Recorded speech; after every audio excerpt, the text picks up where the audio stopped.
Yes, what it do?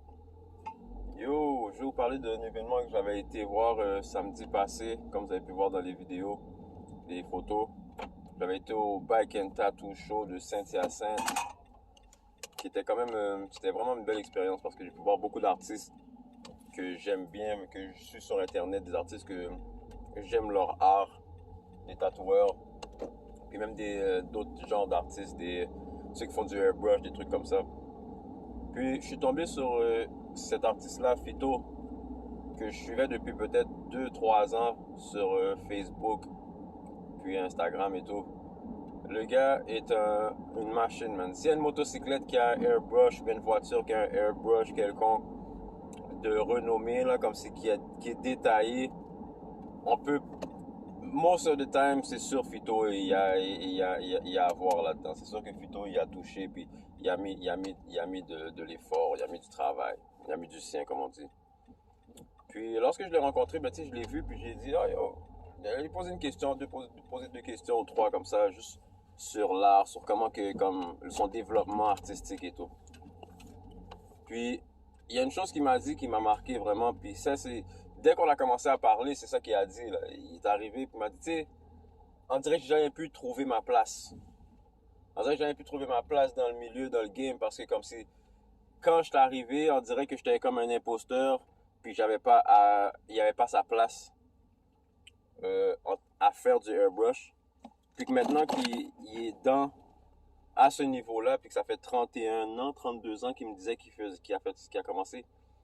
Maintenant, il se trouve comme si il doit laisser de la place. Comme si on dirait, quand il est arrivé dans le game, on dirait qu'il n'y avait pas rapport là.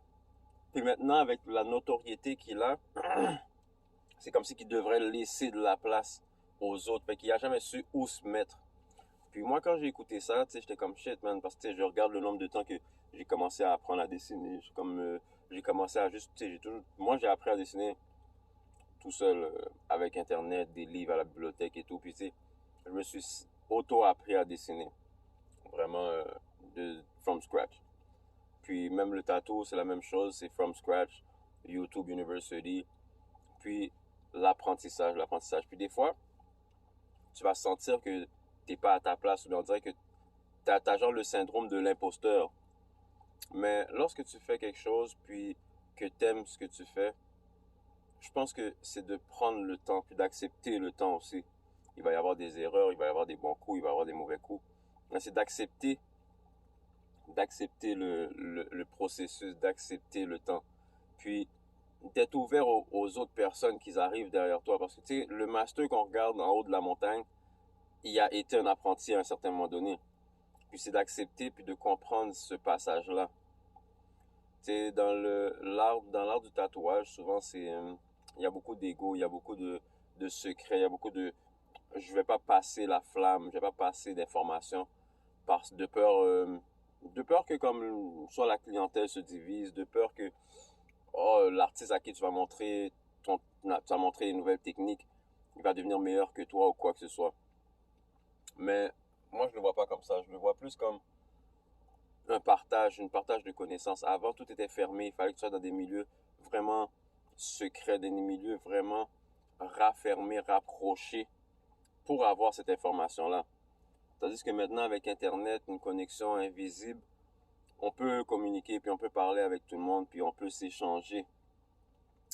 Puis, je pense que c'est important de comprendre ça, puis d'accepter ça. Moi, ce qui m'a fait comprendre, c'est d'accepter le temps, puis de prendre mon temps, puis d'être patient, puis de pas vouloir rush certains processus, certaines choses comme qu'on dans mon processus artistique.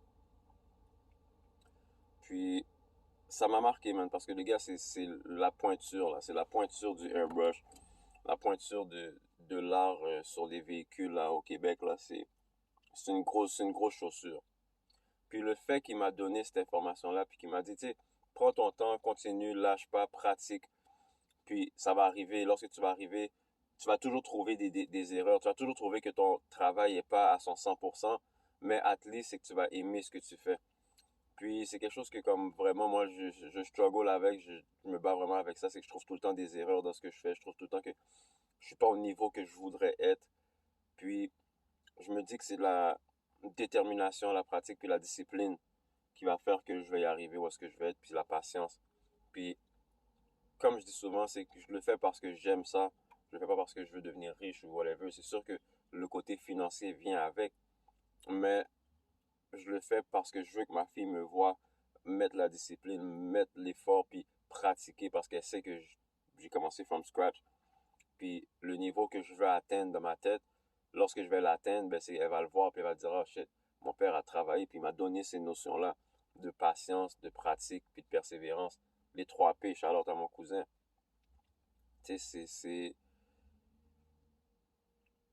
c'est important de continuer, c'est important d'accepter où est-ce qu'on est, puis de pas regarder où est-ce que les autres y sont, puis de focus juste sur sa feuille à nous-mêmes, en avançant, puis en acceptant, puis en embrassant aussi où est-ce qu'on est.